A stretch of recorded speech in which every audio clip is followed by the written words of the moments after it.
কি আছে আসন্ন লোকসভা নির্বাচন। আমরা যেটা লক্ষ্য করছি, এই নির্বাচন একদিকে নির্বাচক মণ্ডলীকে বিভ্রান্ত করার নানা কায়দা যে শাসক দলের তরফ থেকে একটা অপচেষ্টা চালু জারি রয়েছে নির্বাচক মণ্ডলীকে যাতে বিভ্রান্ত করা যায়। অন্যদিক থেকে নির্বাচনকে প্রহসনে পরিণত করার জন্য একটা প্রচেষ্টা নানাভাবে লক্ষ্য করা যাচ্ছে। এটা গোটা দেশে যেমন প্রতীয়মান, আমাদের রাজ্যেও প্রতীয়মান। আমাদের রাজ্যে আমরা কি লক্ষ্য করছি? আমরা লক্ষ্য করছি শাসক দল, বিশেষত বিজেপি, যাকে পশ্চিম আসনের প্রার্থী করেছে, উনি প্রার্থী হয়ে উনার ট্র্যাক রেকর্ড আপনাদের জানা আছে। তো প্রার্থী হয়ে উনি ঘোষণা করেছিলেন কনস্টিটিউয়েন্সি 1 লক্ষের বেশি ভোট যাতে বিরোধীরা না, এটা সুনিশ্চিত করতে হবে, এটা ঘোষণা করেছে। 3000-এর বেশি ভোট যাতে কোনো বিধানসভা কেন্দ্রে না পায় তা সুনিশ্চিত করতে হবে। এটা কিসের ইঙ্গিত, কিসের লক্ষ্য? আমরা দেখেছিলাম 19-এর পার্লামেন্ট ইলেকশন, যে নির্বাচনের সময় আজকে যিনি প্রার্থী উনি ছিলেন তখনকার রাজ্যের মুখ্যমন্ত্রী। উনি দাবি করতেন উনি ত্রিপুরার মুক্তিসূর্য, ত্রিপুরার মুক্তির কান্ডারি। ওনার আমলেই আমরা দেখেছি নেগোসিয়েশন বাণিজ্যের নবরূপ, বাইক বাহিনীর উত্থান, হ্যান্ডব্যাগ বাহিনীর উত্থান, এগুলি আমরা ওনার সময়ই দেখেছি। জমি মাফিয়াদের আস্ফালন, জমি দস্যুদের আস্ফালন, এগুলি ওনার সময় আমরা দেখেছি। নারী নির্যাতন ভয়ঙ্কর ভাবে বেড়ে গিয়েছে। সর্বত্র পঞ্চায়েত থেকে মহাকরণ পর্যন্ত সর্বত্র সমস্ত দপ্তরে দপ্তরে দুর্নীতি, সজল দূষণ এগুলি ছিল। আমরা উচ্চনী নিত্যনৈমিত্তিক ঘটনা আছে।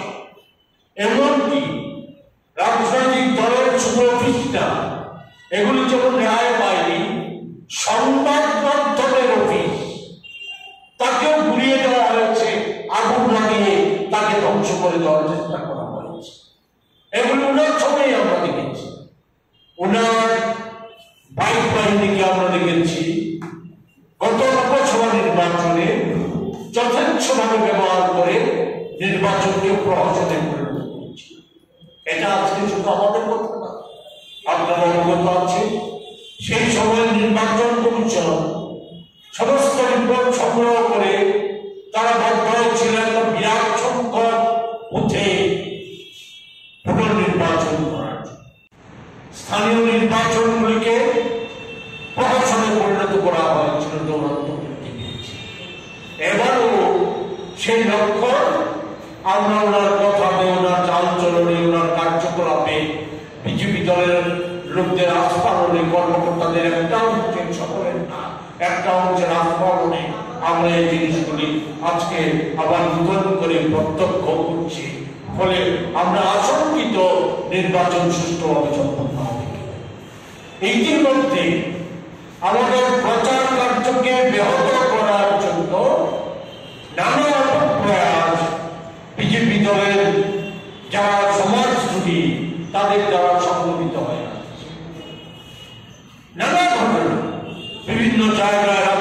বিভিন্ন প্রান্তে পশ্চিমাচল ছিল না, পূর্বাচল সহ বিভিন্ন জায়গায় সেখানে আমাদের প্রচার সজ্জা বিনষ্ট করে দেওয়া, এগুলিকে ছিঁড়ে পুড়ে আগুন লাগিয়ে দেওয়া, এই সমস্ত ঘটনা সেখানে সংঘটিত করা হচ্ছে।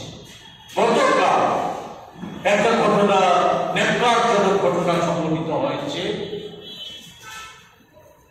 আগরতলা শহরের সন্নিকটে বামুটিয়া বিধানসভা কেন্দ্র।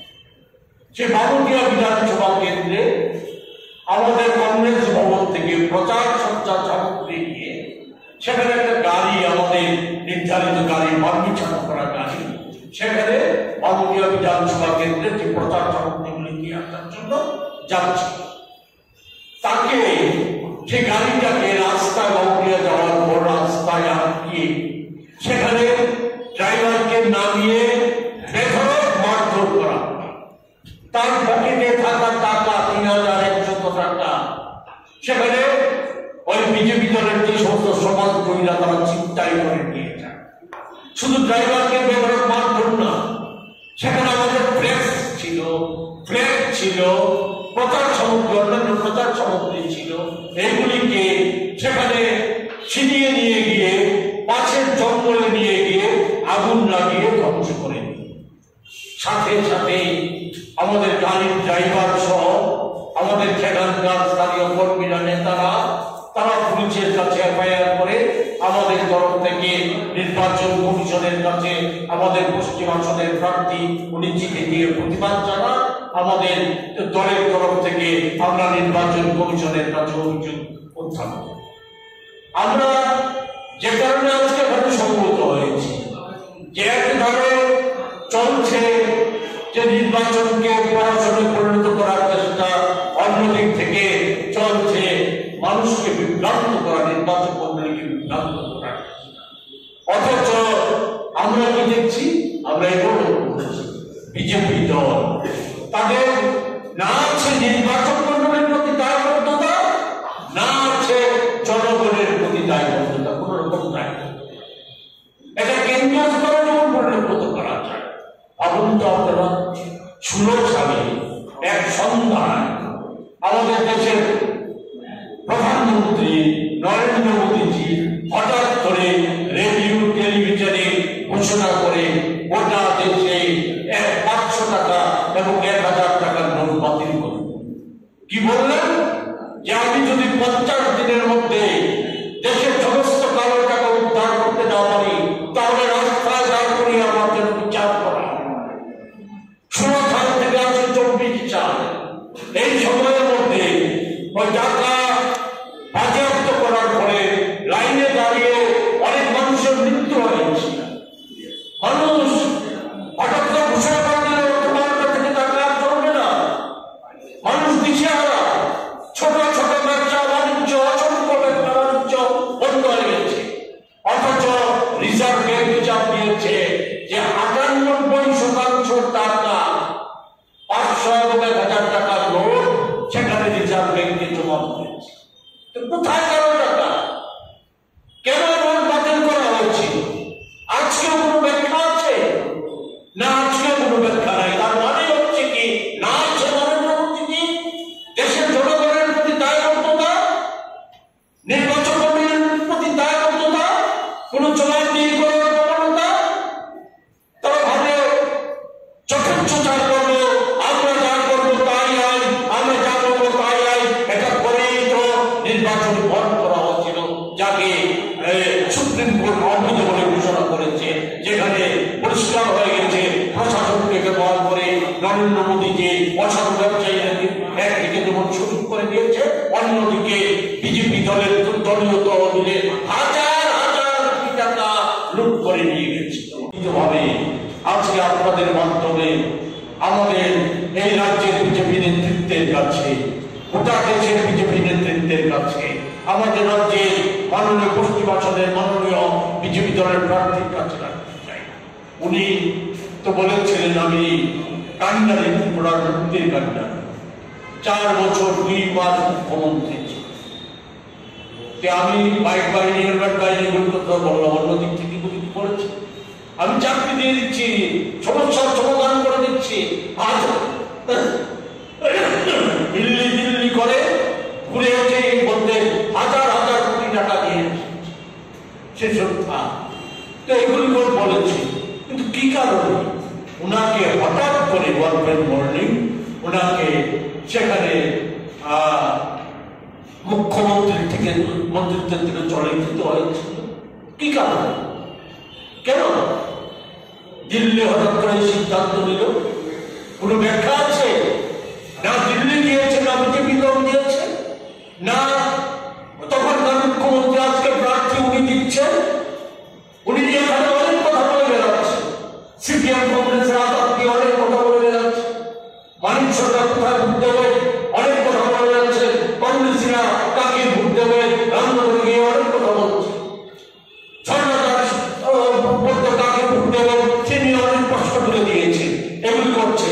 কিন্তু ওনার মুখ্যমন্ত্রিত্ব কেন চলে গিয়েছে এর ব্যাখ্যা কি আছে?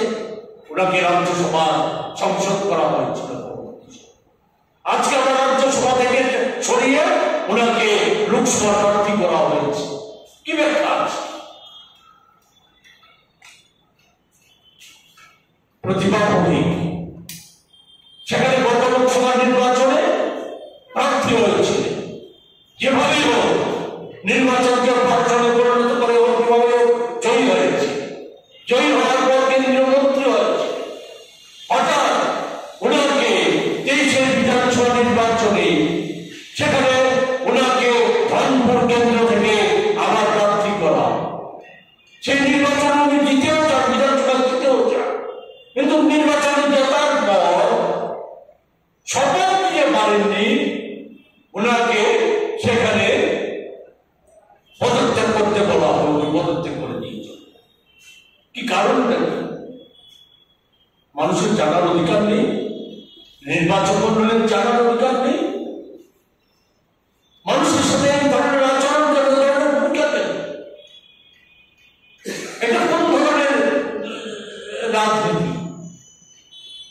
প্রতিবাদকে কে অপরাধ, কেন ওনাকে মন্ত্রী করে আজকে নির্বাচন ওনাকে টিকিট দেওয়া হয়নি?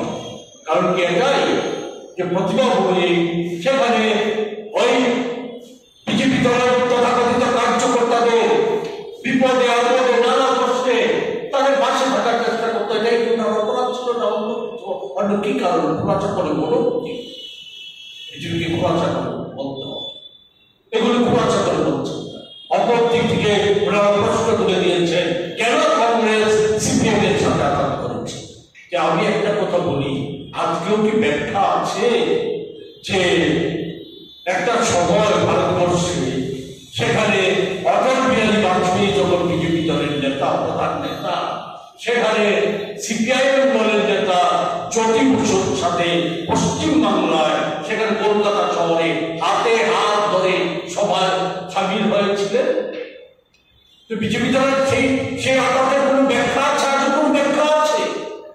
আমরা তো বলছি সিপিআইএম এর সাথে আমাদের আদর্শগত ফারাক আছে, আমাদের অমিল আছে, কিন্তু আজকে দেশকে রক্ষা করার প্রশ্নে, দেশের সংকটের মধ্যে দেশের সংবিধানকে রক্ষা করার প্রশ্নে, বাঁচানোর প্রশ্নে, গণতন্ত্রকে রক্ষা করার প্রশ্নে, যুব সমাজকে রক্ষা করার প্রশ্নে, তাদের অধিকার, তাদের চাকরি ব্যবস্থা সুনিশ্চিত করার প্রশ্নে, কৃষকদের জীবন মান রক্ষার প্রশ্নে, নারীদের সম্মান, তাদের অধিকার রক্ষার প্রশ্নে আমরা আজকে একে অপরের হাত ধরতে বাধ্য হয়েছি, আমরা আজকে মিলিত হয়েছি। এটা নিছক আনুষ্ঠানিক কোন দলের মিলন নয়, দলের সমঝোতা নয়, দলের ঐক্য নয়, এটা হচ্ছে স্বৈরাচারের বিরুদ্ধে, ফেসিবাদের বিরুদ্ধে, দুর্নীতির বিরুদ্ধে, স্বজন দূষণের বিরুদ্ধে, ভারতবর্ষের সম্পত্তিকে, দেশীয় সম্পত্তিকে বিক্রি করে দেওয়ার যে প্রবণতা, বিক্রি করে দেওয়ার যে কাজ, এই সমস্ত কিছুর বিরুদ্ধে আজকে দেশপ্রেমিক মানুষের যুগ, সেখানে বিভ্রান্তি করে সৃষ্টি করার চেষ্টা করা হচ্ছে। এই জায়গায় দাঁড়িয়ে আমরা যেটা বলতে চাই সেটা হচ্ছে এই যে আজকে খোলাসা করতে হবে, যে বিপ্লবদেরকে খোলাসা করতে হবে, বিজেপি দলকে, স্থানীয় বিজেপি দলকে, সর্বাধিক বিজেপি দলকে খোলাসা করতে হবে, কেন কি কারণ ঘটেছিল তাদেরকে সেইভাবে ইয়ে করা। এগুলি না বলে মানুষকে বিভ্রান্ত করার চেষ্টা মানুষ মেনে নেবে না। সর্বোপরি আমরা যেটা বলতে চাই, এই সমস্ত কিছুর বিরুদ্ধে মানুষ যাতে বিভ্রান্ত না হয় তার জন্য প্রচার মাধ্যমেরও আমরা সহযোগিতা চাই। অন্যদিক থেকে নির্বাচন কমিশন আমরা এখান থেকে এই সংবাদ সম্মেলনের মধ্য দিয়ে নির্বাচন কমিশনকে আমরা বলতে চাই, নির্বাচনকে যাতে সুষ্ঠুভাবে সম্পন্ন করা যায় তার জন্য সর্বাত্মক উদ্যোগ গ্রহণ করার জন্য এখন থেকেই যাতে নির্বাচনী প্রচার কার্য সমস্ত দলগুলি সমানভাবে করতে পারে, সমান সুযোগ সুবিধা পায় তা নিশ্চিত করার জন্য নির্বাচন কমিশনকে কঠোর ব্যবস্থা গ্রহণ করতে হবে।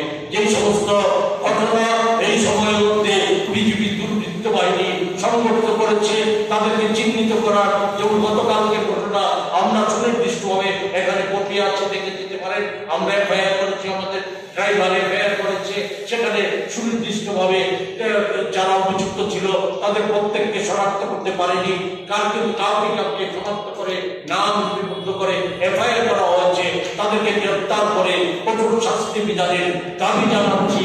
অপর দিক থেকে গোটা রাজ্যে যাতে শান্তি শৃঙ্খলা বজায় রেখে মানুষ যাতে অবাধে তাদের ভোটাধিকার প্রয়োগ করতে পারে সেই ব্যবস্থা নিশ্চিত করার জন্য নির্বাচন কমিশন যাতে উদ্যোগ গ্রহণ করে তার জন্য আমরা দাবি জানাচ্ছি।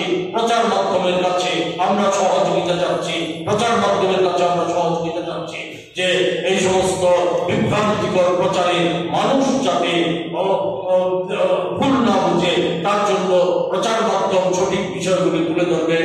আর সর্বোপরি বিপ্লব দেবের কাছে, বিজেপি দলের কাছে আবারও দাবি জানাচ্ছি যে খোলাসা করে বলল যে আপনার মুখ্যমন্ত্রী থেকে চলে গিয়েছে। নির্বাচনের আগেই আপনাকে সে কথা খোলাসা করে বলতে হবে, তারপর মানুষের কাছে পৌঁছার আমাদের কোনো আপত্তি নেই। মানুষ যেটা ভালো মনে করবে সেটাকেই বেছে নেবে। এই কথাগুলি আপনাদের কাছে বলার জন্য আমরা আপনাদেরকে ডেকে এনেছিলাম।